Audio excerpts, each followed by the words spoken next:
Yeah, hi guys, this is Koushik. I have basically came from the triple IT background, which is CSE domain.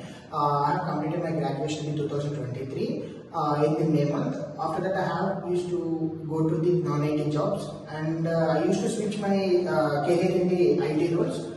So I usually searching for the many of the IT roles. So for me, UX/UI designing is very best and very upgoing growth in the career role. So I used to searching for the which institute is best. So one of my friends suggested me that UI/UX designing will be good in the Elearn Infotech.